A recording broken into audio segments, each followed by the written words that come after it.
That's what it is. But it is. Worse than this. But I put all the QS, much better for the that's what those. What is this? It's it's a block. I don't think that I put it down. We get anybody back on our stuff yet for our RFPs? We got any candidates?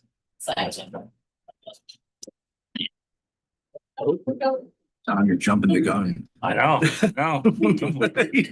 Gun jumper. We got a gun jumper over here.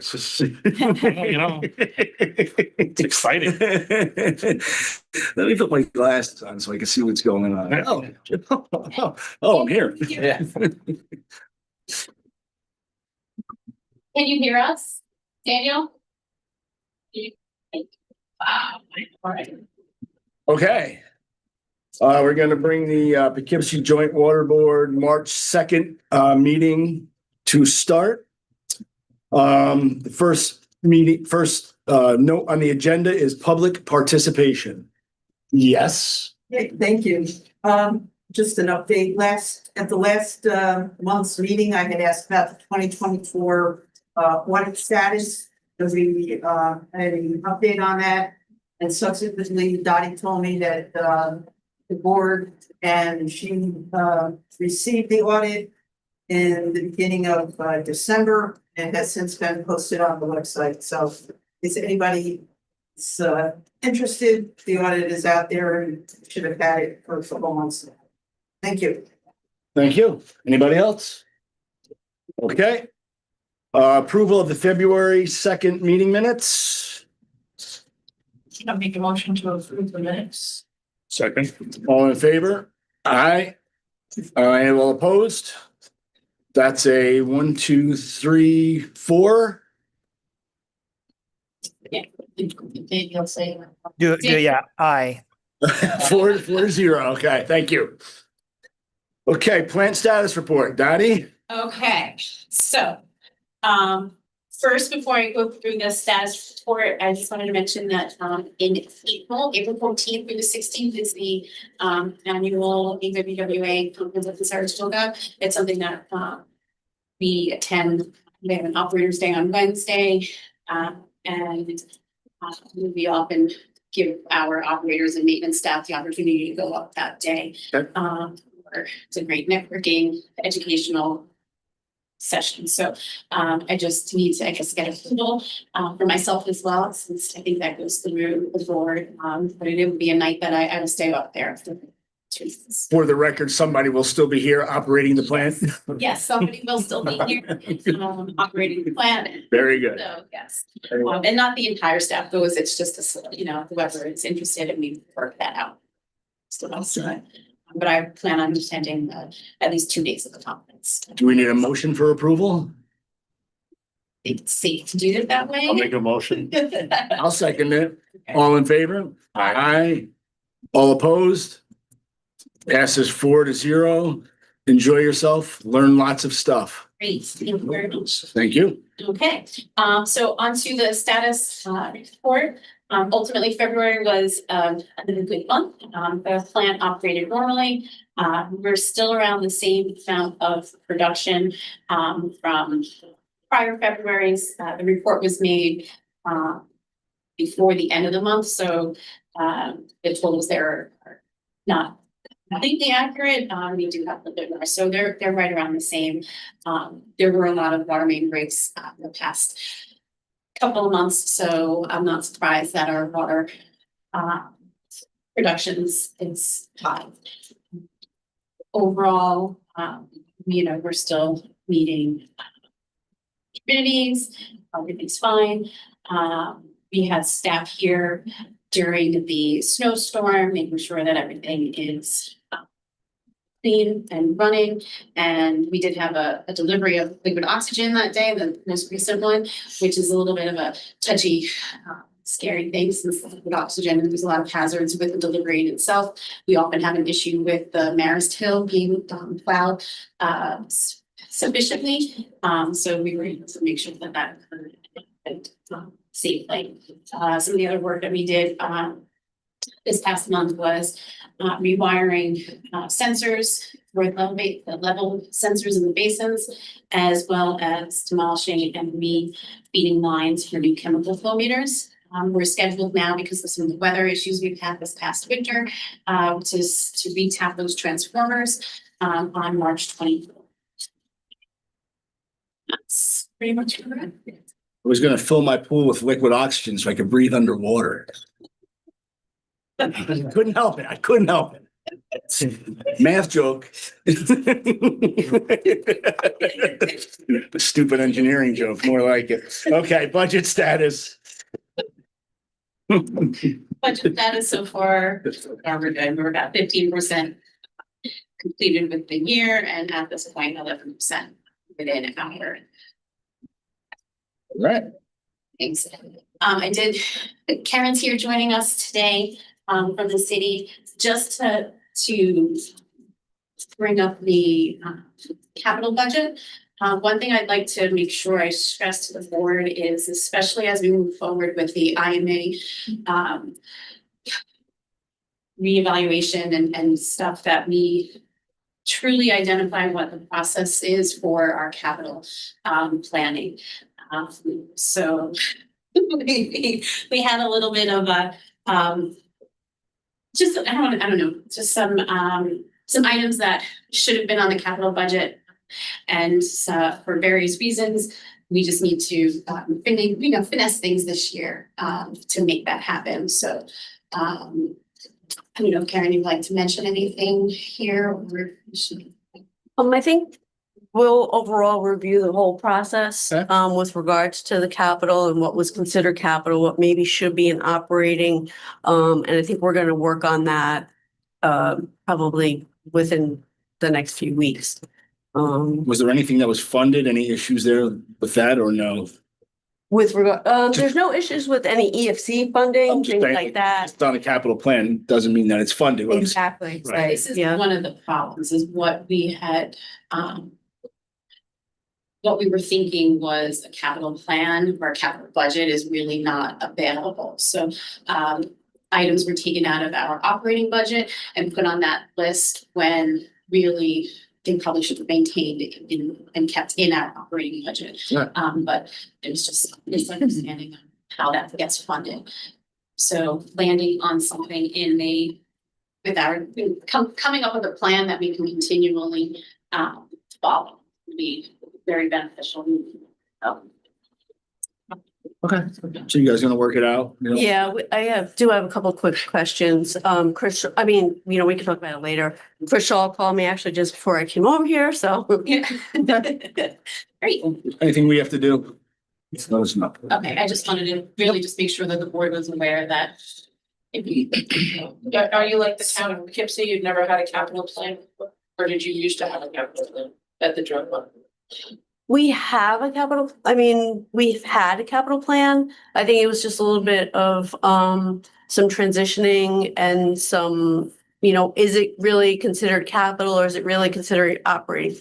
Unfortunately, at the plant, things can be a very large expense, but it's still really operating, even though it might be, 20,000, 30,000, and you think like, oh, that must be capital. It really might be a repair that's really operating and not necessarily capital in that sense. So, Sometimes when you have to like replace the tank, that would probably be capital. yes, Even yeah, though it's a repair, yeah. you're putting all new stuff in, so it would be capital, but I understand why that confusion. Yeah, depending on what it is, yeah. So are we gonna move to that topic or am I jumping the gun? For the TSST. Yeah. So that is under the engineering updates. So, but if you want to talk about funding for it, Well, we can discuss that, I guess. we were Yeah. so we were emailing about the funding for it. Mhm. And one of, I think the comments that had been made was, What's the project? I'm sorry. so this happened, I think the most recent update might have happened when I was no, last year, there's the thick and sludge storage tank. Okay. And there was a whole report written about it, and we put it on the IUP list. And then because of the very important facilities report. Yep. Dottie staff came up with another approach, which was, let's coat the tank and get more years out of it. And so for a very, very, very large discount compared to replacing the tank, there was a quote, Like that. $100,000 for coating the tank that will last for quite a long while. Mhm. And so it was agreed to put it into this year's capital budget. So it's recently that came up for the city, and it was pointed out, we need to make sure the town's aware that that tank coating is gonna happen and do whatever necessary activities the town needs to do, similar to what the city. was doing. Right. Okay. So I'm That's just, done at the town level. So we need to, so now that Karen and I have been in communication about what's happening with the capital budget and what our plan is, we'll do a discussion with Fanal will be next. Right. Yeah. Make sure that the town is aware.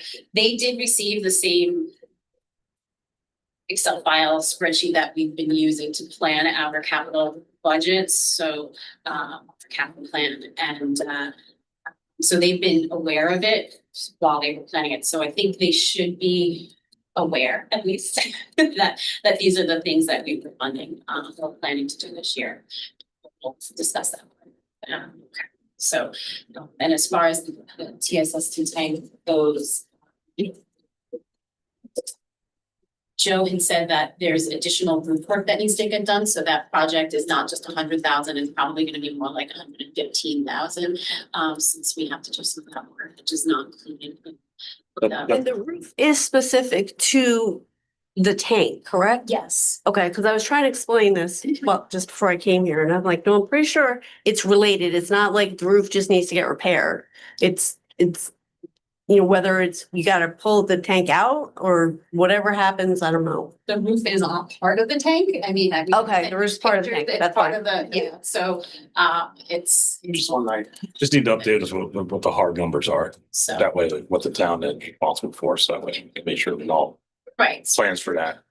So that'll be the next conversation. Since everything gets administered through the city, we need to make sure that the city is ready first and then communicate with the town. And let me know what I gotta do, because I'm in there all day, so I can, Yeah. Any action by the board? Nope, it was just to make you aware. Okay, very good. Okay. Board reorganization. Yeah, so it's time, I guess, to elect a new chairperson and vice chair and secretary, so. To the nominations for chairperson. I nominate Tom. But you do so good at it. Okay, I second that. All those in favor? Aye. Aye. That's a 5-0. Tom, take it over. Okay, so since Tom is the chairperson, we need somebody from the town to be the vice chair. Oh, City. I'm sorry, for the city. Hey, Chris. I'll be absent every Monday, first Monday of every month now. Yeah, His Tom is always here. I know. Oh, did you just nominate? Yes, I did. Now you have to call for a second, you're the chair. Can I get a second? Sorry. See, I'm not used to this. That's why you gotta stay right there. Absolutely. Since no one else is gonna second it, I'll second it. All in favor? Aye. All right. All opposed? It stays. Okay, so secretary. Very minimal role. Barbara, you want it? You're in there. You want it? You just sure. I nominate Barbara. I second that. All in favor? Okay. Aye. All in favor? All right. All opposed? Okay. Okay. Mine takes, he gets to leave this whole meeting. I'll start out fresh next. You want me, you want to start fresh next? Yeah, yeah. Okay. You're in the groove. Okay, engineering update. Okay, So we've already talked about the TSST tank. Erin was just filling us in about the filter project that we. So the under drain project's been submitted to the Department of Health. Both the Dutchess County and the state, they're well aware of the project. And we anticipate them to be reviewing it for probably 2 months. So that is what it is. Which is good because that gives us time to close with EFC. So I had asked for an update from EFC, from Robert Armitage before coming here and got back to me. So we have a few things they're looking for that I'll distribute tomorrow morning, but nothing big, just. They want The to know. process is moving along, Yeah. so to say. Yeah, and they've only emailed because I poked them. Whatever that means. As of this morning, there was, we had provided every single thing they've asked. And so they just want a few updates on a few items. So I'll send that around and it sounds like it's mostly, from the town. Yeah.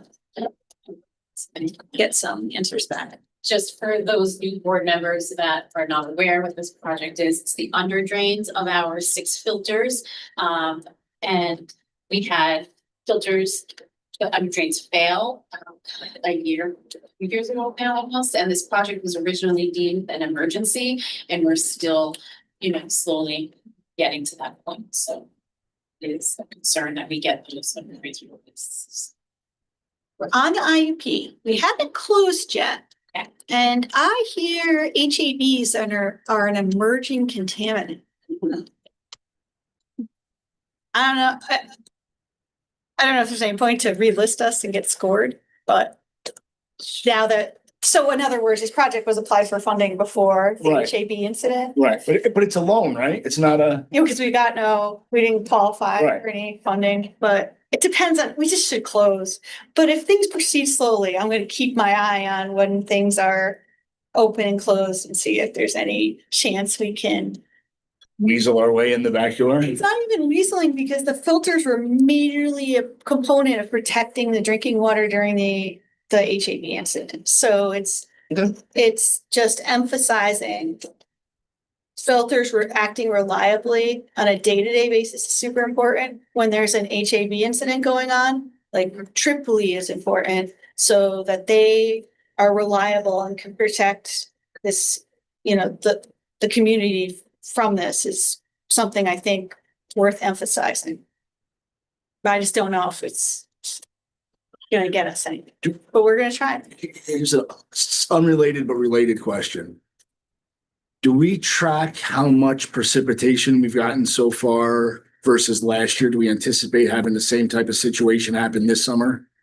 Can you even look at that? Gauge it somehow. Yeah. Something that I've been tracking. I will look into seeing if that's something that we can.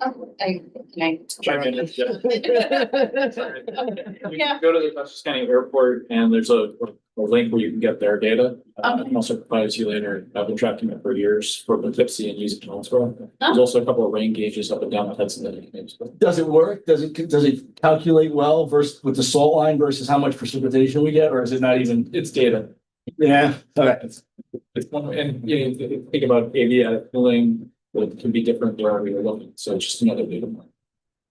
Have you seen any analysis of precursors earlier on in the season that could help us predict if we think what's coming? No. We have begun developing a plan of things we're going to be looking at. We're seeing a probe so that we can measure cyclocyanic and some of those other compounds that we now have, so we can see if we can begin getting some data points so we can start trending some of this information. So we're going to install an additional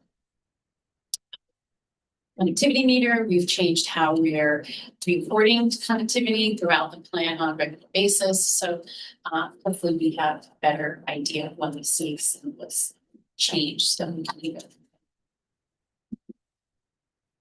Unintended, it's a very fluid situation. Yes. We're getting close to spring. We're getting so close. Nice here. Okay, that being said, Leads us into the other engineering topic, which is our comprehensive facility plan. And that we have our bid opening on Wednesday, so. Absolutely. And we have received one so far already, which is early. cool. Yeah. Oh, yeah, good. That's great. I expect at least three, because I've heard from. That's what you're hearing? That's At least three? No, that's good. That's good. That's the number. So Yeah. that's, I know it's great, I expect. What's the due date on the bids? Like what can they get into? 2:30 on the 4th. Oh, that's the ending date. Yeah, yeah. Yes. It's Oh, opening. Yeah, Okay. opens at 2:30. So we extended the month Opening last actually week, met. correct? Yeah, so the bid opening is actually like, yeah, it's the end when you're opening up there. oh. So that's. I had it mixed up. Yeah, so it's close. And that is at what time? 2:30, 2:30 at City Hall, if anybody's interested. 3rd floor. So, Yeah, we were off. No, I'm not nowhere near that building. I mean, love that. okay. So I guess the next item on our list is new business, and it does kind of coincide with all of our engineering projects. So as you know, we've discussed, or I've mentioned how we have issues with power here at the facility, and the, power we're getting from Central Hudson sometimes is often erratic. With that, the drops in the current that comes in is the most debilitating for us because it causes harm to our controls. So because of that, we are looking at some ideas of how we can improve the power, and Armani is here today to provide a presentation on some of the ideas of the so. Armand, do you wanna have this chair? No, Oh, I stay right next to it. So, since we're on Zoom too, I just need to share my.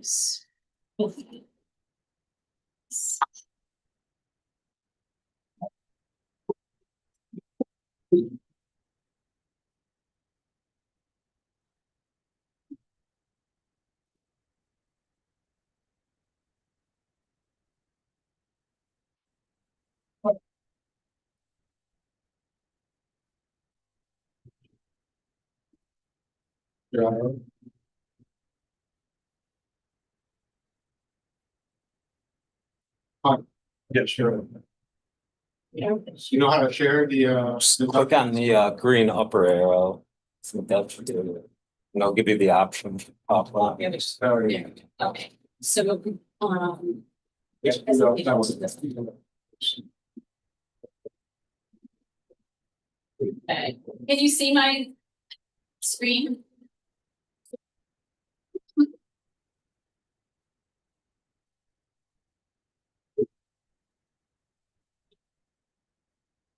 All right, thank you.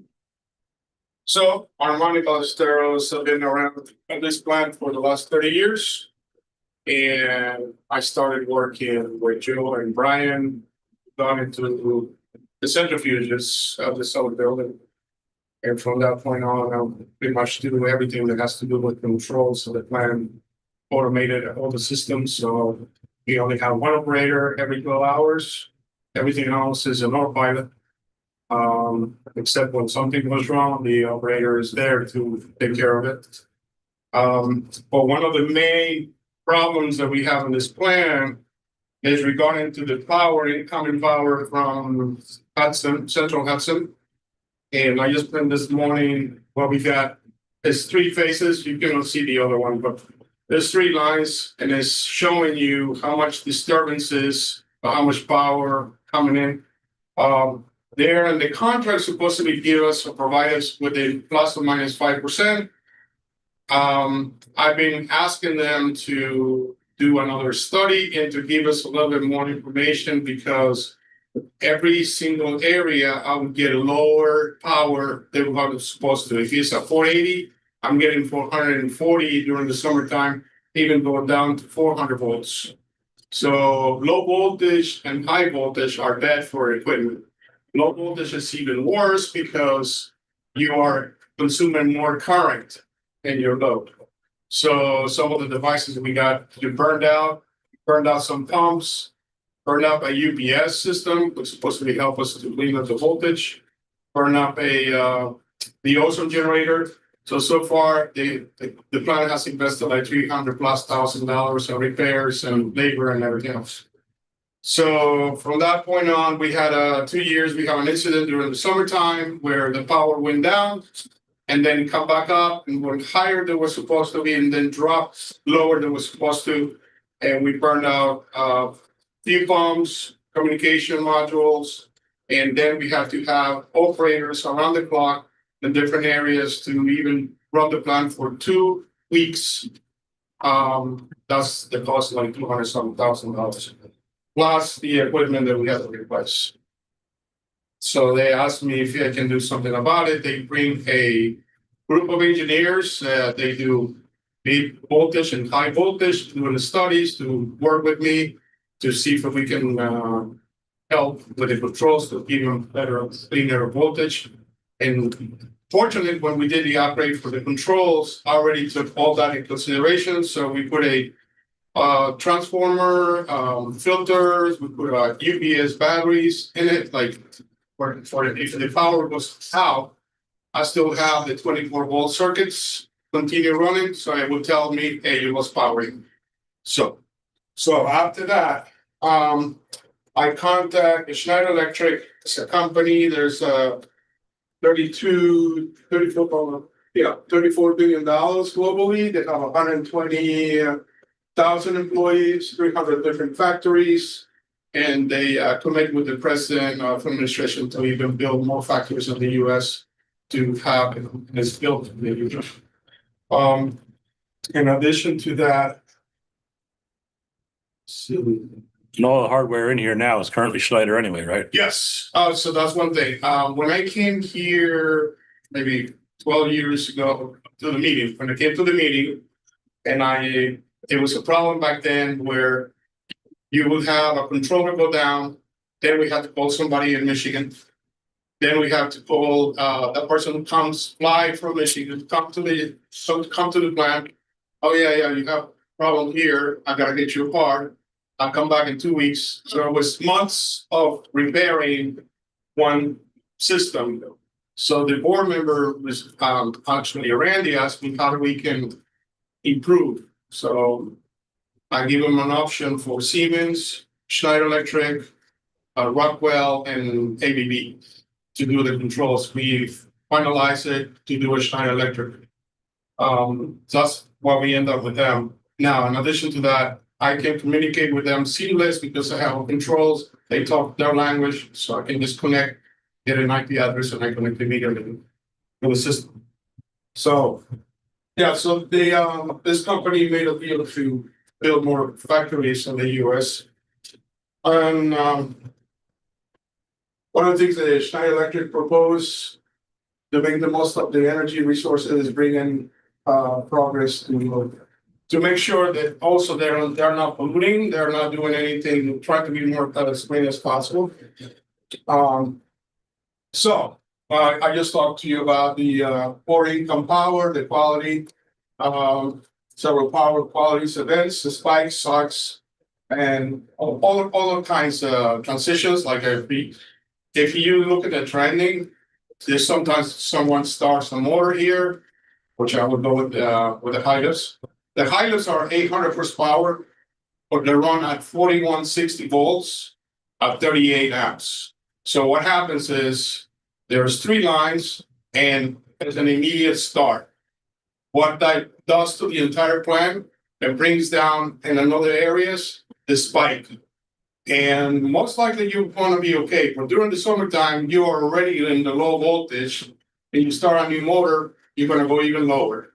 And it's less than a second, but that will take you down. So we experiencing up to 80 shutdowns, unscheduled shutdowns previous years. But with the standardization of the controls and everything else, we are down to like 3 or 4 for this year so far. So we are doing a big progress on that regards. So that's the reason of the cross-line motors. We need to reduce of the power consumption. So again, if you have a lower voltage, you use more current. What happens is your meter is going to be higher. Your reading is going to be higher. And they when they put the meter to, because I was asking Central Hudson, we have a problem. Finally, they came in here, 12 people to put a meter in the front of the plant. And they, oh yeah, we agree. We have low power. But I said, well, why you didn't say anything? They did that change in the substation 5 years ago. They didn't communicate that to anybody. So that was a good finding. So it's pretty much there. So this is numbers that I just grabbed from the trendings and trying to give you an idea. So if we have unplanned downtime and we need to produce water, well, you're losing about $4,000 an hour, right? Every time it happens. So like I mentioned before, we had up to 80 shutdowns. That comes down to 1.3 million of losses. All right. Now it's very difficult to do in a water plant like they do manufacturing. Because you do a product, you know more or less how much you're going to sell it, and you have an idea how much money you can actually make. So it was a little bit tough to come up with these numbers. I know how much they sell it for a gallon, but I don't know if somebody has a discount or whatever. But more or less, that's what the number come out to. So that's your in May 2024. That's what I mentioned, that $234,000. Also, generator costs about $44,000 with repairs and labor. So then we have the Watson Marble pumps. This number, believe it or not, is half of what it used to be. Trying to get a new quote for one of those pumps. What those pumps do is giving you exact amount of dose of your chemical. So that's a $30,000 pump. So if you burn one out, it's $30,000 going. Plus, you have to get somebody to ship it, install it, put all the connections, and make it up. Make it decide to work. So we're talking about 60,000 at that time.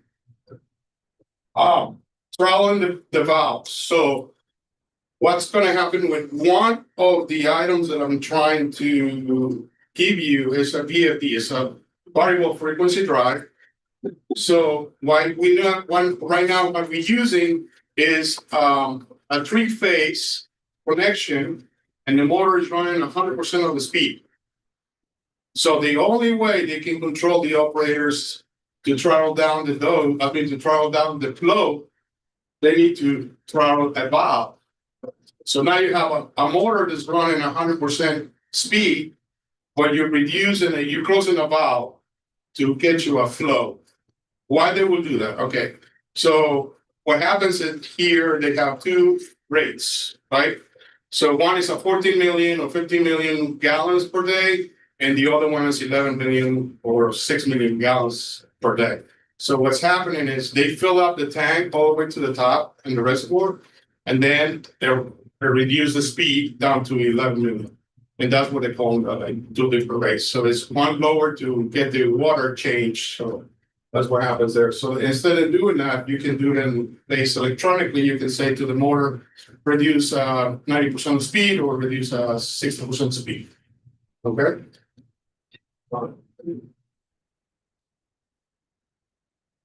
So this is what this is another idea to do with the voltage regulator. Like, I don't know how if you remember having a voltage regulator in your TV back in the day, basically that's what it does. This is another idea to do this.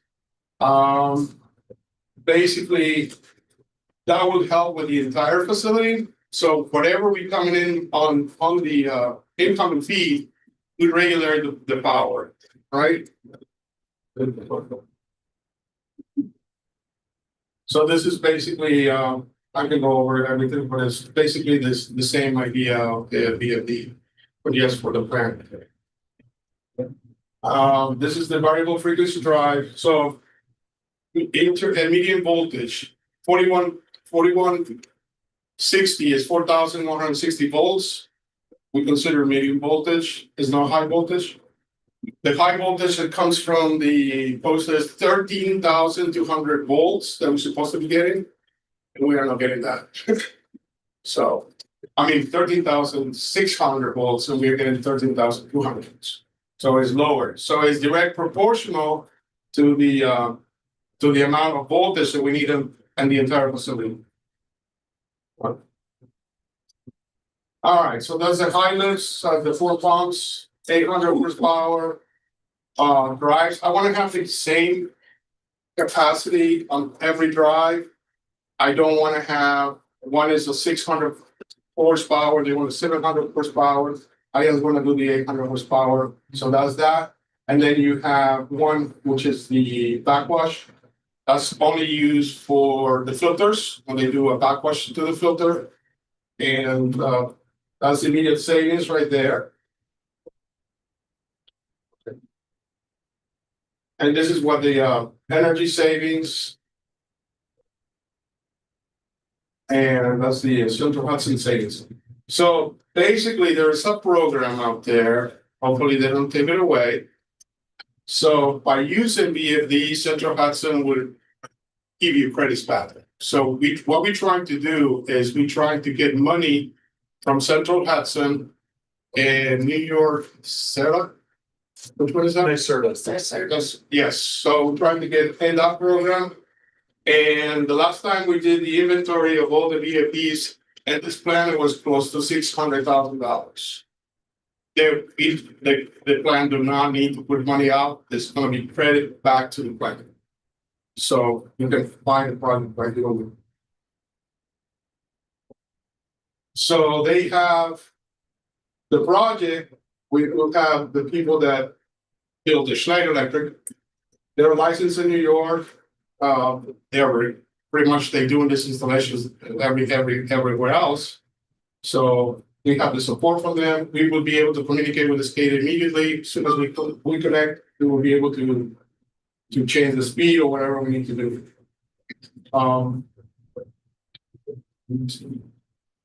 So it's a turnkey. Now, this estimates right now, like I said, it's been a couple of years. I've been rolling back and forth between the manufacturing and how much money we're gonna get back. So this is an estimate number. That's including the regulators for the plant.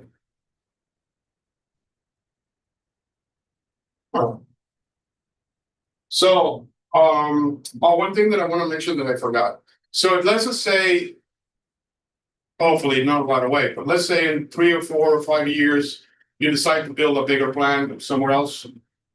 We can use some of these elements somewhere else. It's not like you put the money into it or not putting the money into it, but you get in this and then you have to get rid of it. So that's another thing that I forgot to mention.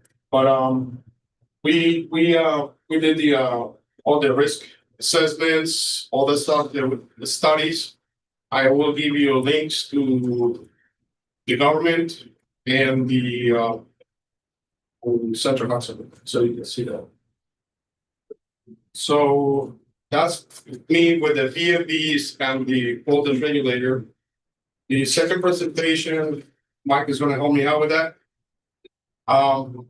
What we put together is basically right now the government is giving incentives to do solar panels and batteries, but that's going to go away.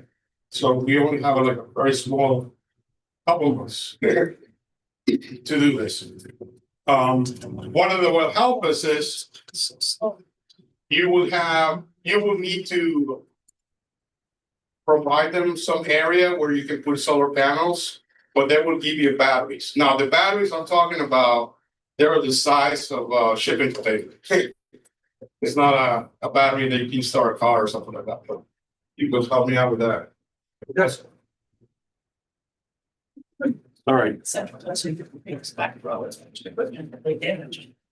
you do this all the time. So the Schneider financing arrangement is called power purchase agreement. And we view them too, but in this particular situation, the way I made this proposal is based on the maximum ITCs, which is investment tax credit. What you guys have to understand, is the new administration doesn't like solar or wind, so they're taking away the investment tax credit. And starting on July 4th, boom, they're all gonna, so you would have to encumber the New York State NYSERDA incentives, so we would have to encumber the ITC tax credits. And that would be done within the next couple of months, or else they're gone forever. And I think Schneider, even if you're gonna go with Schneider, if they do something like this, I think their battery is equivalent to like $13 million. Okay. What you have to understand is that the big beautiful bill came in, and he put fiat, foreign entities of concern, and he said if you build your battery in China and ship it to America, you get no ITCs. So everybody is building factories in America, and the battery I'm proposing is built in New York State, qualifies for 30% base plus the 10% adder. And the price I got on it is phenomenal, absolutely phenomenal. So talking about that for a second, I subsidized this 80%, and the remaining could be financed through Sunstone. You're the owners, it's not a PPA, you get all the benefits. We sell off the ITC tax credit, and we also sell off the 100% first year depreciation. Now, I'm not advising you on taxes. I believe you're tax exempt. So I don't know if you have a taxable consequence that you get direct pay, or I don't know how that would work, but I'm not going to advise on that. What I'm just going to say is the cash value in that estimate is accurate. I'm giving you 100%, even if I have to sell it off at 85 cents on the dollar. That's what the real value is. And the battery, most importantly, is at peak load, you get 3 full hours, and at average load, you get 3.28. And we can even increase that. We can actually put 2 batteries in there and you can actually go for a longer time. But over 4 megawatt hours, they cut the incentives way down. They only want to give so much incentives. Right now, New York State is willing to give you guys $350 per kilowatt hour. Times 3,760 is the size of that battery. So this is a lot of incentive right there. So you imagine that incentive plus the ITC plus the 100% depreciation is 80% real value to you guys. And the way I propose it, if you add in the VFDs, this would look even better. And I told Armani beforehand, I didn't get any of that information until just recently, but it's when you put it all in the same wrapper, you may be able to get the ITC on the VFDs and the tax benefit of 100% first year depreciation. So this would look incredibly better if we combine it in different ways. So bottom line, you guys, $6 million cost avoiding, total sold cost is $8 million. Net after everything that I would propose, $2 million. So I think the best way to go beyond here, if you have any immediate questions to ask me before I ramble and talk about things that don't interest you guys. Well, making a decision before July is going to be Possible. 100%. And secondly, because with our comprehensive study going on, this would all be part of that. Like you can't, you're going to be doing a whole study on every ounce of what goes on in this plan. So all this stuff would go into that. That's where everybody should be working together, to do that, I would think. Well, I see the need for, making a decision before the money goes away. However, we've tried to get an emergency fix for the drains. It's taken 2 years. Yeah. Right. And my solution, if it makes sure. What I suggest you do is we do whatever paperwork needs to be done to encumber New York State incentives and qualify and safe harbor the ITCs, and you have 4 years to do the job. Basically, we tell them they're going to do it with a letter of commitment. No money needs to exchange hands, but you have to say like you're really serious. They don't want to encumber the incentives and then you're not going to do it. You know what I mean? So still encumbering it and committing to it, but yet if our facility plan comes up with something else, then. And you have 2 boards that have to approve that. Yeah. well, there's no consequence if you pull out. Oh, Understood, but we're governed by two separate boards, so that they have to make a decision before July on all this stuff with the comprehensive plan coming. I'm not sure. It's a huge ask, is what I'm saying. Well, let me tell you what would happen in that case. The administration has to change. And I don't think a Republican administration is going to bring back solar or wind. So unless Democrats get elected, the ITC is gone. There's nothing, I can't bring it back. What happens in other states right now, like California, when they're up to $1,000 per kilowatt hour for battery incentives, especially for critical facilities. You guys are a critical facility. You guys go first in line. In New York State's $350 as a critical facility. Regular people get $175. Those are the credits. Right. So when the federal government reduces their incentive, the states sometimes compensate because on your bill you're paying into the system. You can pay an IBC charge and a special benefits charge and a renewables charge, and that's how all this money comes together. You funded it. You just asked for it back. No, you could tell me you're going to build us a brand new plant for nothing, and it's supposed to go to two. Like it's a giant process. I'm just saying. You know what? So can I just ask the history behind this? Because this is my third year here. And I'm glad you are help solve problems. Did Randy ask you to, because this has been a long time coming. Yes. You didn't do this in a week. No. We had a meeting about this last year, was it? Or a year and a half ago? Randy over like 8 years ago. If I remember, I had a meeting about this stuff. Yeah. Last year, a year and a half ago, Yeah. something Okay. a while back. Yeah, because for the new board members, they might be like, wait, where did you guys come from? We weren't on the schedule last month. I was here in 2024. 2 years ago, I started this process, and we've been working on different solutions on batteries. Just so you know, 2 years ago, batteries were selling $800 to over $1,000 a kilowatt hour. Now, what happened was this new beautiful bill. So all these battery companies are stuck with these things you can't give away. So the batteries went under $200 a kilowatt hour, flooded the market, and people are flooding it. So everybody is rushing to safe harbor these batteries. Most of the companies I'm dealing with are booked in 2028. So the fact that I even have a battery to sell today is unbelievable. So just because we have a lot of business with them, and they're counting on our business like I'm counting on their business. So make a long story short, I know what you're saying. I'm not deceived. I'm just. I think that we realistic. develop a plan to safe harbor the incentives. You are under 1.5 megawatts, which means that I don't technically have to start the physical construction. I can just spend 5% of the budget on something, which could be, I don't know what it is in this case, but that's how we would safe harbor. And we haven't done enough research on particularly a water treatment plant, but that's my advice to you. You can take encumber the state incentive and encumber the federal incentives. That way you have years to make decisions. Maybe a better question to start is, these are lithium ion, I assume. Lithium ion And phosphate. what impact are we looking at with a very important asset if one of those goes up in flames? Because they burn for 2 weeks and there's nothing you can do. Just so you know, I was the number one eater of those batteries. The battery that I'm recommending, I didn't bring you brochures on it because I can leave here in 2 weeks. We'll sold out to 5 more years. Yeah, you're trying to. I just want to have the practical safety impact, not the sales. This battery is is what I'm asking. 100% approved UL 9540, 9540A. Yeah. It's in water, so it can't get oxygen to light up.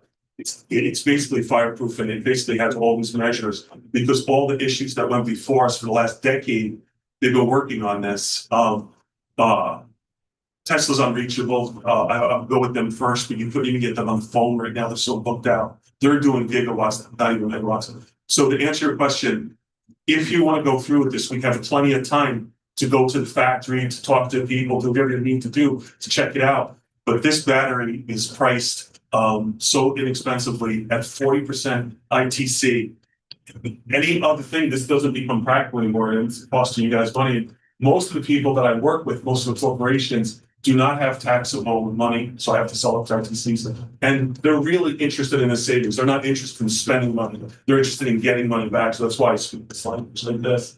By the way, if we were going to put solar on here, it would be retractable, just like what you have now. The panels would go out and come in and out, so you can work on it, and it would be bifacial. So you're going to like that transfers through, hits the water, and turn back up. So you're talking over basins. Yeah, that's, Oh, that was my idea, I'm sorry, but it was an aerial, connection for the solar panels. I didn't Cover them. engineering on that, but I have $1 million in that budget to erect some custom thing. There's other companies already doing it, so I would role model them or contact them with ability. Now, the solar panel is not intentionally, there's not the intention to supply power to the plant. It's part of the incentives, they give, okay, we're gonna give you a free battery, so you have to do this. And even if it's 10% of your production, they don't care, they just wanna have the panel just as an incentive. I think so, at some point we were calculating and we need like 5 acres of land to, power up this base. Yes. So when you do these, I use NREL, system advisor model, and when you run all these programs and stuff like that, and you run the math, you take solar out, it doesn't look right, and they don't want to support it. So you just need the edge. So the reason why this becomes profitable is because one of the things we would do, if this may change, I should say it may change, it will change. I would want to switch you guys to a time use program. So we're charging the batteries in midnight. So it's cheaper electric. If you're in peak, from 4 o'clock to 8 o'clock at night is like 40% of your bill. And if you just eliminate that portion, your bill goes down. So if you put the VFDs, your bill goes down. If you guys already have an agreement with the company, I don't know who it is, the demand response revenue, you're not getting 80% of it because you have a battery. As soon as you put a battery in, it opens up the doors to all different programs, resiliency, a voltage regulation, a whole bunch of programs, which is income to you guys. So, but without overstating it, the battery is basically the grid's answer to their problems. They're making you bear their cost. We're on a job in Orange County substation. They said, "Oh, we need these $40 million from you. We can let you do this." So like that ain't possible. So there's all these problems with the grid. It's all over the world. This ain't just to Central Hudson. It's in Con Edison. It's all over the place. Today on the radio there was NICEAG is going up 38%. Their bills, you know what I mean? So this number goes in 10, 20 years. So one thing is the state of New York is gonna supply millions of dollars for the power coming from Canada. Canada is gonna increase the price is gonna go up, the distribution is gonna go up, and then whoever sell it to you, that's gonna go up. So what the government is trying to do is they're trying to give incentive to even go a little further. You can even produce your generation power here, use it for your own benefit, and sell it back to them. That was my question. We, here in the town of Poughkeepsie, we are steeped in BESS because we passed BESS code 5 months ago, maybe. Yes. I'm familiar with that one. Yeah. And the town of Poughkeepsie did a whole bunch of research and we kind of, with Rebecca Edwards' help, pioneered the other municipalities to learn more about BESS because it was like, that could catch on fire, end of the world. Yeah. My question is, the BESS units they don't need to be next to a substation because they're really powering us. They're keeping our voltage at the level that you want, less than that 5% variable. Yeah. Precision. So you're using the BESS for this facility. So it doesn't need to be near a substation because it's not Central Hudson Correct. getting the energy, it's us getting the energy. Yes. Is that correct? Correct. The solar panels are just there to kind of help the BESS. Help Generate- to obtain the incentive for that money. Okay. They will not give you the check and they will give you the money if they don't see solar panels. So, Because that program is gonna go away. so So there's, yeah. that's the incentive. The That's other thing that I've learned in the last 2 years is the direct pay is a way for municipalities to cash in on the credits Yes, with the tax credits, but we have to opt into that. And I don't know, the city would have to do that because all the books go through the city, right? And the other piece is that the city has a climate smart task force. Do you? I don't think so. So the town has a climate smart task force. We would get points for creating something that would be self-sustaining. And we've gotten recognition a couple times over for stuff in that. Yeah. And We're they at were the very, bronze level, worked but very this hard will on help it. us get to silver, and then the state gives us money in grants. Yes. And so I don't know if the city would like to do the same thing. But the county has. I think you have a couple, like, all the stuff's in here is valuable. But like the VFDs are its own separate project. Yeah. At the best, it's all separate. You got it all jammed into one here. Yeah. Because the VFDs are like, that's operational. You know, that's like a budgetary thing in my eyes, because that's plant performance. You need that on pumps without doubt. So other stuff is like where it falls into like the comprehensive study we're doing now. And that's Yeah. the bigger picture of what's going on here. The majority of the pumps here, that has a VFD on it already. I thought the big ones didn't The downstairs. big ones do not. That's what I mean by The big ones That- are the ones that need it the most. Exactly. that's the ones that need it the most. That's what I'm saying. So that's like putting the VFDs on there, but that's important. That's a no-brainer in my book. Right. But there's other stuff like it tips on the, you know, part of the study that we're doing. Yeah, so one of the things that they asked me to do, find a solution for us not to have any shutdowns, you know? Yeah. Or not to have any breakdowns or any Wasting it. wasting money and doing all that. And that's why I started this. No, I get it. No, Couple of things that you should also understand. So on this proposal, I we mentioned several times in there that it's behind the meter net generation, which that means is the grid wants nothing to do with solar intermittent power. And you have such a load that you don't even want to think about exporting. So in order to get through the interconnection queue in a timely fashion, going behind the meter net generation zero export parallel allocation, that's how this would fly right through. And the Caesar study would be 2 months. It would be really, really quick. You don't have to do that, but I'm just suggesting if net metering comes back into play, that would be a historically, it ain't gonna happen. Everywhere in the country, we're going to 3 cents or less per kilowatt hour, sometimes 4 cents in certain states, but they're not paying retail net metering anymore. So that's gone. You know, Let me just try to bring this to a close. We got this an hour ago. Our engineers haven't had a chance to look at it. We haven't had a chance to look at it. Right now, the price tag is $8 million, if I'm seeing that correctly. I don't know we'll just take 3 of them, you know? Yeah, like I don't even know what the next step is for us, to be honest with you. Like our engineers first have to look at this. Then we have to discuss it as a board. Then our individual municipalities have to discuss it. Then we have to decide if we want to, how we want to fund it, if we want to fund it, if it goes on the capital plan. We got capital plan right now this long, and that's not in there. Right. that's why I proposed it that way. Right, but I'm just saying, like, this process is like, there's nothing gonna get, I appreciate everything, but there's nothing gonna get settled right now. And like, I mean, I wanna look at this. Yeah. Yeah, like, we need to, Be asking questions because if Randy asked them to do this, I don't even know what questions to ask right now. right. No. But we wouldn't want to throw out 3 years of diligence working this problem because the problem keeps happening. And why would we, set this aside and then ask a comprehensive change to happen without them understanding this? Maybe we can just, I don't know if it's allowed, if it's legal to say, listen, we want to do something like this. Put this in your comprehensive plan. No, but hold on. I think this is the first thing.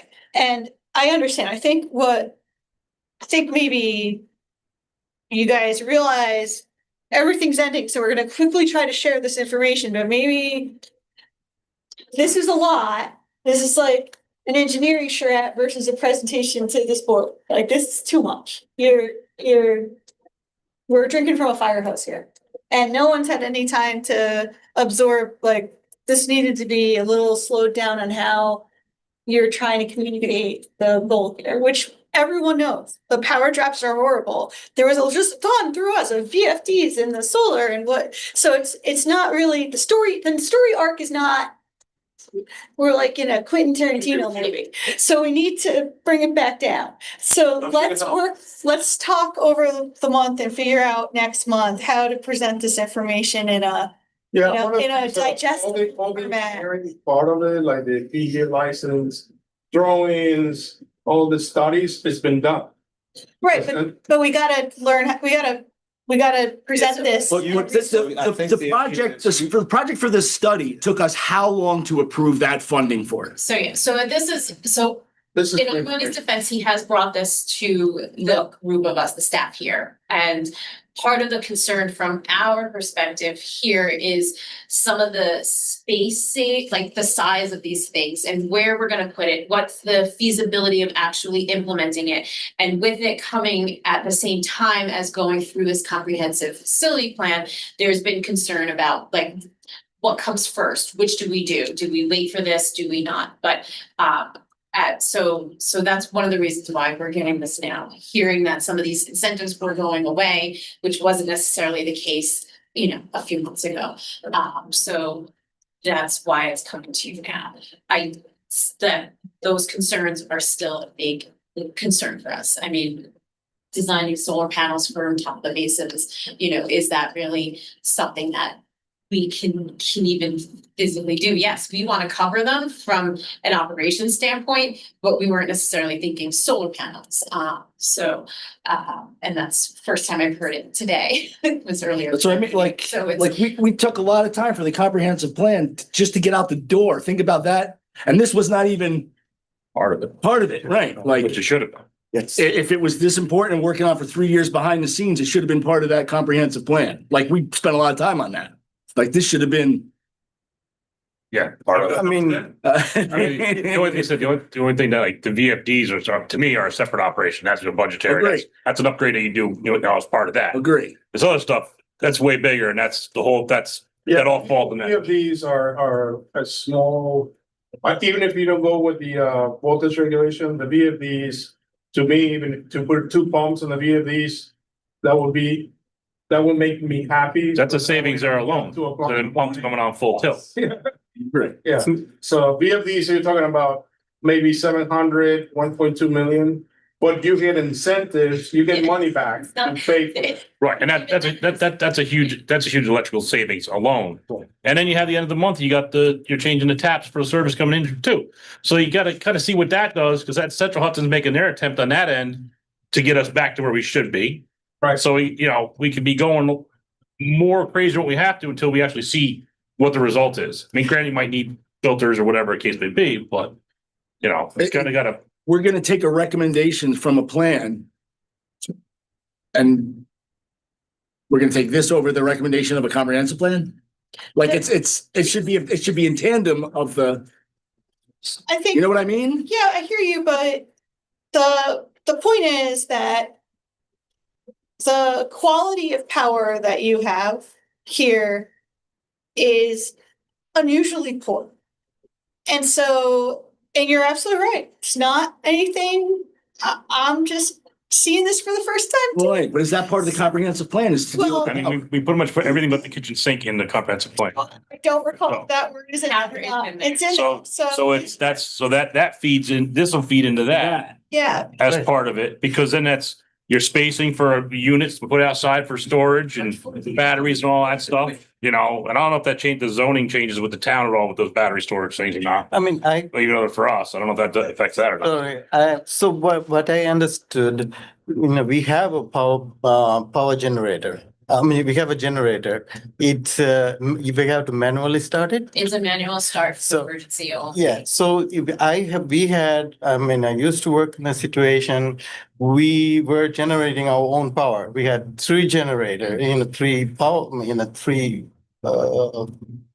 what do you call it? 3 generators. We would switch one to the other, and the problem is electricity fluctuates, So we have a stabilizer, but the way we circuit, technically we did was we had like 30 years ago, we had this battery, and then it powers the bees through the batteries. As soon as you lose the power, it's automatically the generator starts. So you have a much stable electricity, and so I mean, I love the idea of what in the urgency and all, but what we need is eventually we need a stable electricity. Yes. And that saves a lot of things burning down, including the ozone generator to all the motors to everything.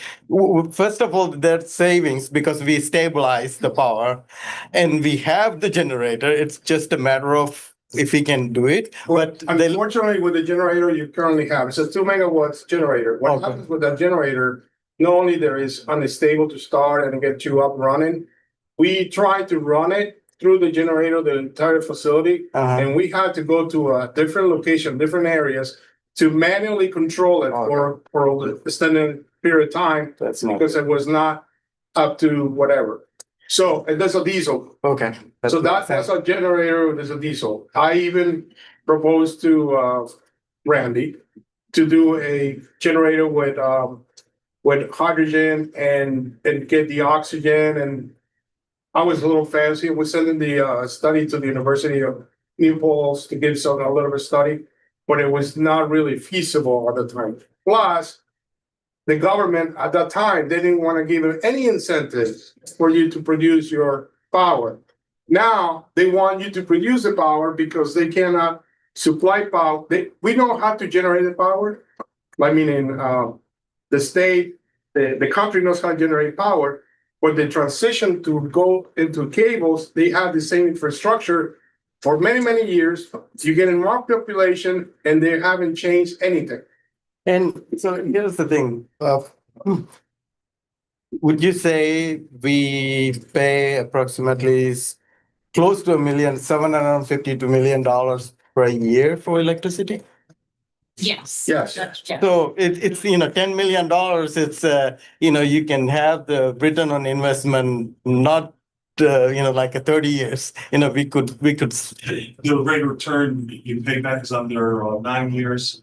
It's not bad. means for the return on investment, and it's 178% return over 20 years. It's even greater after you pay the balance. The last 5 years really goes up straight. One of the things I'm thinking right now, where are you guys at with the VFDs? The reason why I asked that question, if you tie them together and you're going to do the VFDs, that would qualify as the 5% expenditures and get the safe harbor rate. And we can combine all the engineering together. They're not currently on No. any capital plan, especially based on the situation we're in. I think we've done all this work for this feasibility study. What if the feasibility study goes against this? Then what do we do? That could happen. Or I could say, this is the best plan ever. I don't know. But what I'm saying is we put all our eggs in this basket and we haven't even seen the basket yet. When's that? 2:30? We need to see the basket. Yeah. Like, Answering the direct question right there. If there was a way you could make a deposit that's refundable, that qualifies you guys under the ITC Safe Harbor Act, would that work for you? no way. No way. Because you don't have any money lined up for it. No You way. have to figure it out, right? No. Because that's 5% of the deal automatically safe harbors it. You know what I mean? If you're over 1.5 megawatts, then you have to go to 5% actual physical construction at the site, like digging holes, foundations and stuff. I don't see us finding 5% of this project. We had 2 years to come up to try to finance Right. the underground. range, which you heard. We're still waiting. And we're still not still not done yet. We haven't even gotten them in order to screw yet. The way this business works, and it's not our fault, and it's not the city's fault, it's not the town's fault. No. The way this works in New York State is like, do you have everything? Wait. So we run around, we get everything, we put it together, we give it to them. Okay, we'll wait a couple months. Oh, you know what? The town makes too much money and the city doesn't make enough, so you don't get the grant. But, and this has been an emergency for 2.5 years. Yeah. And Awful. I think, what was our total on this budget? The drains, because I remember 4 million. Well, what's awful is New York shuts down a power plant and tells us to find power. Yeah, exactly. It's out there in the river now. That line running in the river. It's out there. Very tough digs. And that's the selling point of it, and the reason that certain people in government like solar, wind, and battery is the credits and incentives that they sell off. So basically, they're building solar, wind, battery storage. So it'll be a developer that builds it. They sell it off to a hedge fund because the hedge fund's going to save hundreds of millions of dollars with the credits that they receive, bonus depreciation, accelerated, ITC. And that's where the money is. So then it's like, who cares if it even produces anything? Because that's not where the money is. So that's a positive thing here as far as receiving the credits. But I think it was a lot of information that really needs to be just reviewed by Aaron, I think, and just giving everyone here time to sit down, because that's a big decision to make after a 30-minute. No, we always not with the intent to give you something to decide today or tomorrow or next month or next 10 years. yeah.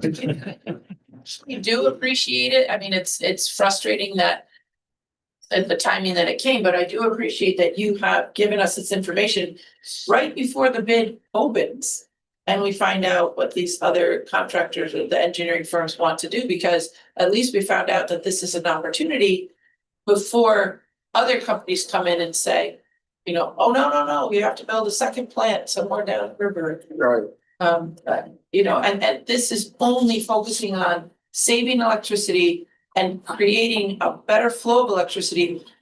Our bigger concern is the amount of water we can produce. Right. So this doesn't help that, it just saves us So some money. one thing that I've been mentioning to the people that work here is that we are down to 2 pumps. We don't even have enough to produce the demand there is on the tanks. You probably don't know this, but it's been times that we are about to send letters that we don't have enough water to produce to put it in the tanks. Now, that doesn't happen today.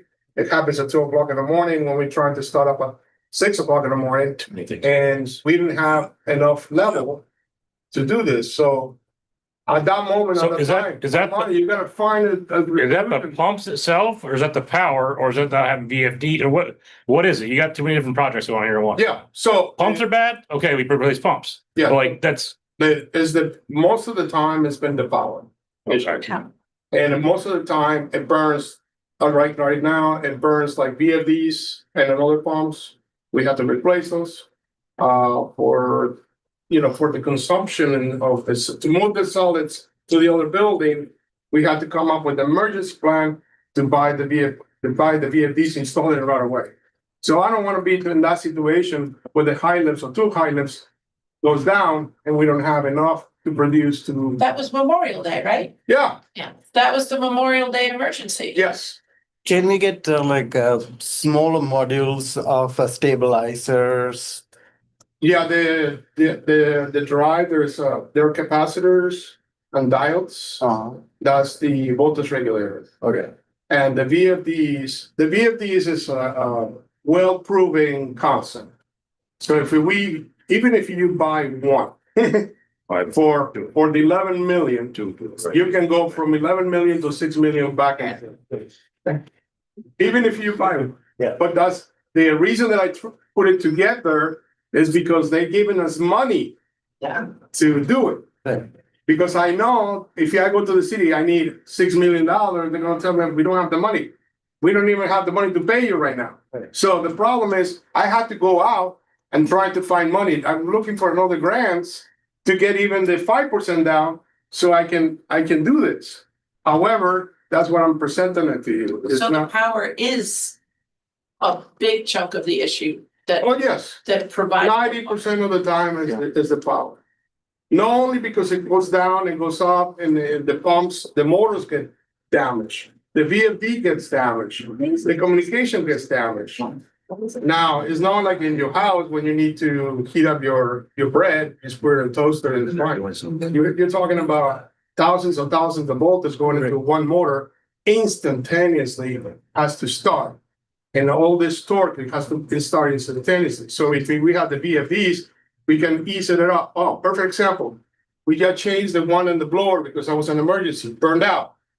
So we put a VFD on it, in front of it, and it's been a beautiful result. You don't see the lights going up and down here anymore. I mean, does it has to be part of the comprehensive plan? Because, this is my, I'm looking at like 30,000 feet away. Comprehensive plan, yeah, maybe we need a plant. We need another 50 million or 100 million. It might take, how long, even if we have the money, how long it's going to take to build, figure out everything. Comparing to this is something critical. I feel like in 1 or 2 years, we might want to do this because we keep, it saves money of the taxpayer. I get it, and it does save money. I think what we need though is to really evaluate like the size of the things that we're looking at. I mean, to put. Yeah, where do you put it, right? Putting it, where are we putting battery storage? Marist. I mean, we're talking about like, unfortunately, we cannot just go to Marist, campus and do that. In the rock wall. That's gonna be a whole other issue, as that comprehensive plan. We have to see what then comes at the end of the month too. Like when you do that, when they retap and then you retest to see where everything is. That's step one. That's the first thing on the agenda. Yeah, but there's many different issues on power. It's not only that we have a low power. Yeah, but these credits were available for the past 4 or 5 years, right? Yes. And now they're running out, and now all of a sudden we're in a pinch, like. No. Batteries were $1,000, now they're 200, like, it's like the whole thing changed because of FEMA. I know, but there's nothing we can do here about, like, this is The question that might help, I'm really asking, this is a serious question. Schneider's proposal that was formatted on a power purchase agreement, are you familiar with that? Now, there's no money down, it's just based on the savings. If we got in touch with Schneider and put this all into a Schneider PPA, the reason why we would do that is because at this level of the job, they have the finances to do that because it's going to be on them financing, not me or Romani, I should say. That might solve this problem where you safe harbor under a PPA because they're the ones spending the money. They could go in the back room and say they're building X, Y, and Z VFD for you guys, and then that's part of the project. And then we have to lease or something like that? That's what no, lease is something different. Like there's tax equity flips, there's also hybrid deals. It depends on who you're selling to. If you're allowed to go direct pay, that's the best thing if you're gonna own it. But in the PPA, they're getting all that. So PPA means power purchase agreement. So it's basically an agreement to purchase power from a third party, is the simple way. Instead of buying it to Central Hudson, you're gonna have a bill in front of it, it's gonna say, I'm just saying in a Schneider Electric. So the money that you pay into the Hudson, they get in credits. So let's say they saving 30% of that money that you pay into that. Your bill's still the same. You're still paying the $60,000 a month, but the 30% of that is going to the manufacturer. And so it's, I mean, the electricity we might produce is a fraction, but you were saying during the night, when the electricity is cheaper, they can store in the batteries and then Usually you use a time of use program, Right. you set up their connection agreement because they want you to do this. The Right. utility wants you to do this. It takes their burden off of them on basically the power purchase agreement might alleviate all your concerns because you don't need any money. If you agree to what their terms would be, and that would be based on the savings, exactly what our money is put on the board. We would share with them all my work, and we would say, this is what we're thinking, this was the meeting, we'll have the meeting, what solutions could you provide? This is not the only time this situation ever happened, this happens all the time. That's why they invented the PPA, because it takes all the ability, or the net need for the money to come out of anybody's pocket, and it solves the power. So there would be a savings, it wouldn't be sane, it would be a little baby savings, it would be whatever they're suggesting, and then they would get all the benefits. Even if we wanted to do that, that would still be, both boards have to decide that. That's not. Yeah, this board would have to basically approve it, which is more or less your recommendation to the town and city to then approve it from there. As far as What I'm trying to avoid at all costs is that we have 2 motors burned down on the high lifts and we don't have enough production. And those motors, they don't sell it to you at Home Depot. Right. You have to wait months to get. I know, but unfortunately, we have procedures that we have to follow, and if that was the problem, we should have known about that a long time ago if we needed those motors. Like, that should be first thing on the capital plan, and it's not. I mean, we know how old all the motors are, right? Yeah. I mean, it's not something surprising. It's a run. Yeah, exactly. How old is this Yeah. plant? How many things we need to replace? It's nothing surprising here. We're trying to do what we can do at the moment, financially, and for me, I understand the administrative part, but seems to be really critical. And the last thing I want to ask about technical is it's going to be like a one main hookup, or we need to do more wiring. No. It's for the VFDs, for the variables is gonna be the same connection that you currently have with the same direct motor that you have there, Right. and just gonna replace that. No, but there's three hookups, No, right? For I'm this. talking about for the The VFD. H, I'm talking about, Just go inside. understood. It's almost like a clutch, so. But the No, the BESS, That's the brain of the pump. It's in the front of the pump. Okay. There's So- two connections on there. there's, Two is numbered. I didn't do the third one. I thought there was three here. There's three batteries, but on the low lifts, I have two. Two on the low lift, one on the high lift. Yeah, they didn't have a perfect size for your needs, so I had a double. Double it, all right. But I'm still, it's multiple locations. Yeah, okay.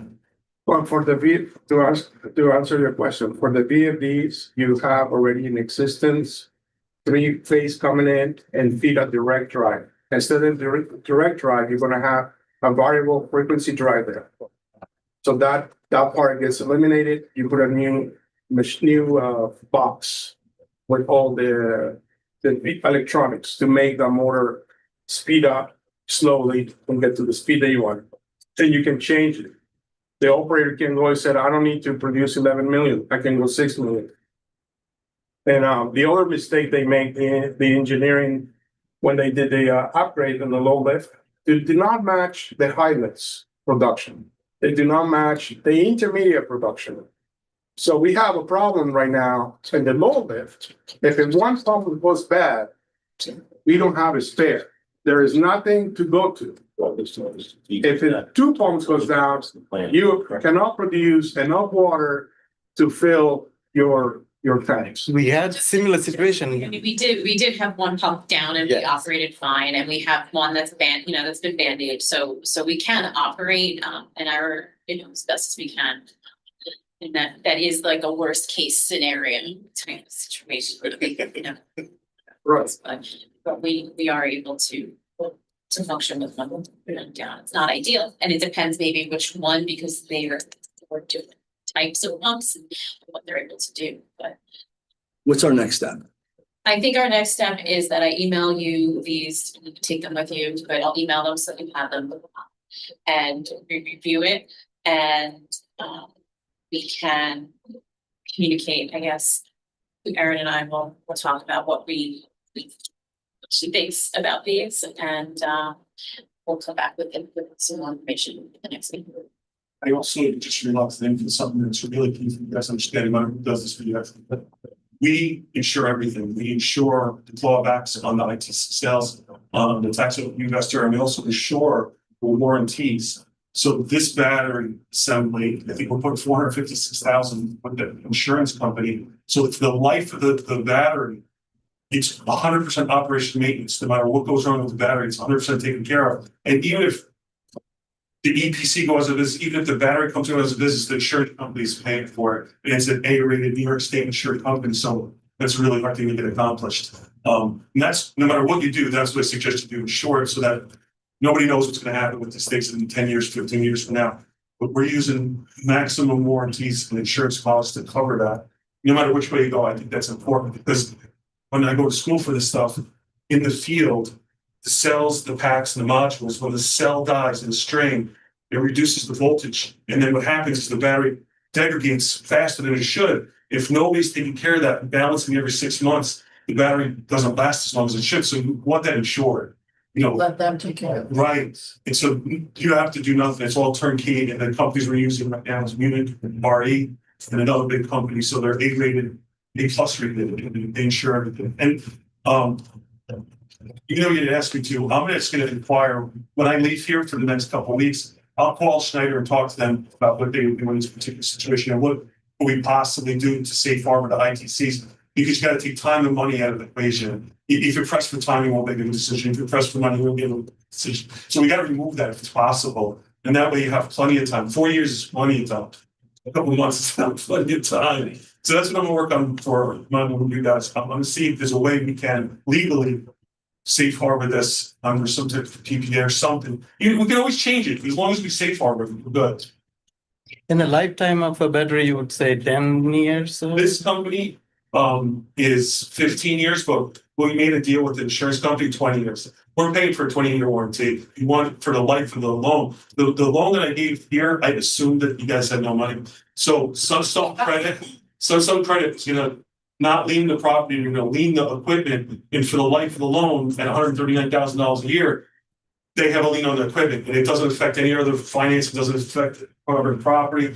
So we get all the incentives, 80%, the balance goes to Sunstone, it's not, and we get this done quick.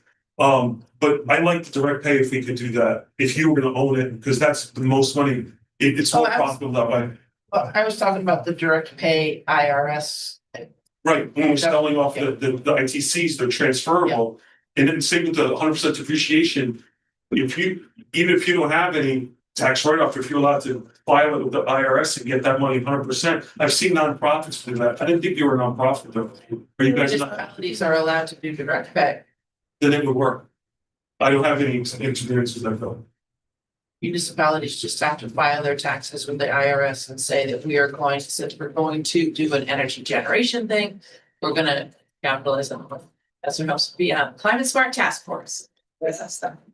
You guys would also get the renewable energy credits, which is it's not insignificant, but there's money that comes for it's $37 per metric ton. I don't know how many thousands of metric tons it's either, but it would be considerable. It depends on how much we're generating out there. It's based on the funds. Hey, thank you for listening. And I'm gonna work with our money still, and we'll see if we can save 4%, take the time and the money out of the equation. Thank you. Thank you so much. Thank you. Thank you. Absolutely. Thank you very much. I would like to suggest that also as this month goes on, I don't know if it's past the scope of what they can do, but if we could have them come and present to the city comptroller and the town comptroller just to get, I mean, we could go a little slower, if it's the number is. Well, my Is that- main objective, it would be the VFDs for the motor. Sure.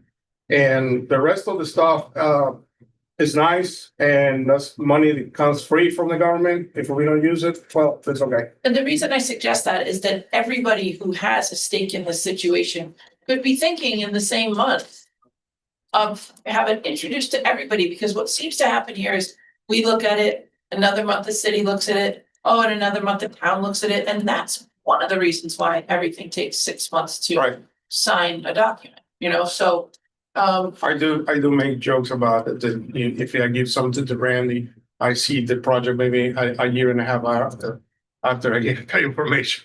And it's a little frustrating. Year and a half. However, it's been cases where, hey, we need to change the blower, we need to change the blower, we need to change the motor for the blower, we need to change the VFD. And I know, Oh, fire, burned out, okay, emergency, now where we get the money? We're still getting the money, and I know. but now it's not $1, now it's hundreds of $50 more. And I know how frustrating that process is, and I know Yes. how frustrating it is to not have money, but in the end, we are responsible for the health of the water of the community. So when you think about those terms, you're like, oh, worst case scenario, if that worst case scenario ever happens, we're responsible. We're the board that protects the fresh Right. water for a multitude of municipalities. Yeah, and my fault is I take ownership, so whatever I put here, I wanna make sure I have redundancy, I have enough materials. And I have enough communication, enough products, so it would work with a high quality. And I just wanted to touch base too about that worst case scenario. There are possibilities of things that can help us get out of that jam if we are down to pumps, like just because that was mentioned. Yeah. We do have contingencies of what we can do, if need be. And they may not be ideal, but things that we can get through. But it feels like we have been limping along with power. Yes. Every month you tell us that we Yes, had. power is an issue. That is definitely needs to be There's addressed. rules, equipment, and that is, we're just band-aided, right? We're band-aided. I mean, yeah, that's the point, right? Over the time, we are saving the taxpayers' money. This is something initiative, like I'm not rushing to do it in July, but this is something, Comes from the comprehensive plan. yes, or even before separate, or if that's what Roger. it's possible. And the first step is Yeah. to do the recaps. Thank Danny. Sandy, sorry, yep, you're muted. Do you have a question? No, I was just listening. And I feel like, we put together the financial, return on investment, that's where we can, I mean, the technical part is one thing and the board and the administrative part, that's what they can see, when the people can see, hey, what's really going on, if we can simplify and show them. And I think it's, Like a pro forma, yes, yeah, something like that. Well, this plan could come back with $100 million tag on it saying you need a whole new plan.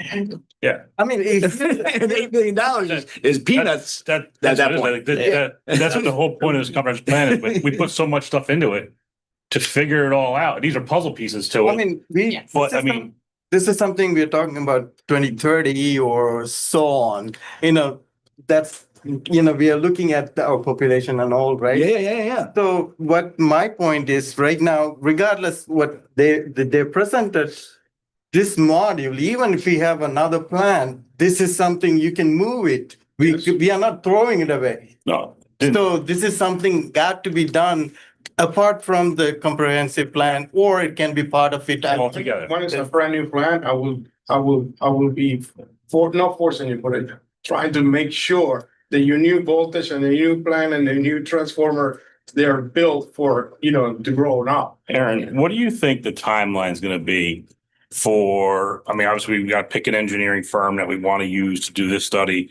By the time they get their stuff together, what do you think? A year, Oh, yeah. solid year and a half before it's like, hey guys, here's a product for you. Here's your playbook. I mean, you'll have a million things in between, but before you actually get a final of what. Because remember, we're starting from looking at flows, like what is your demand? What is the projection with that? Not just based on a population curve, which, What's the size of your pipe? They're gonna start there, like, they got a lot of stuff to do. Well, how long did the B&L study take? Because this one's gonna be much more thorough, so I mean, that might. yeah, it's just literally. Yeah, but they were only, that was a few months. They were 6 months, maybe 5 months, And they didn't. maybe A very right. the week before they turned it in. Pretty much. It feel like they didn't start it. They didn't start actually having conversations with, some of those. Yeah, but this plan, it's like, they're gonna look at everything. It's good. One thing I want to say to the demand, which I have nothing to do with the production of the water, I'll be honest with you. But one thing on the demand that I've been taking, looking at the graphics, I'm looking at the demands of the pumps and all that. What I think they should look at it is to start looking leaks in the city and the distribution part They of it. do that. To ensure that it's not They hire a contractor to come in. how much water you We actually do that dumping on the. every year. Yeah, they do have a contractor come in that pinpoints all their leaks and their crews go out and do it. It's like we go through our whole system and go through all ours, the ones that don't come up. So you have an active leak detection program goes on in both municipalities. In city of Poughkeepsie as well. Yeah. Oh, yeah. City and the town detection. Also. So, Anything else? no, I think that's it. Make a motion to end the meeting? Second. All in favor? Bye. Aye. All right. Thank you. Sit right there. Do something, I New York City. My class. Yeah, hopefully it wasn't too.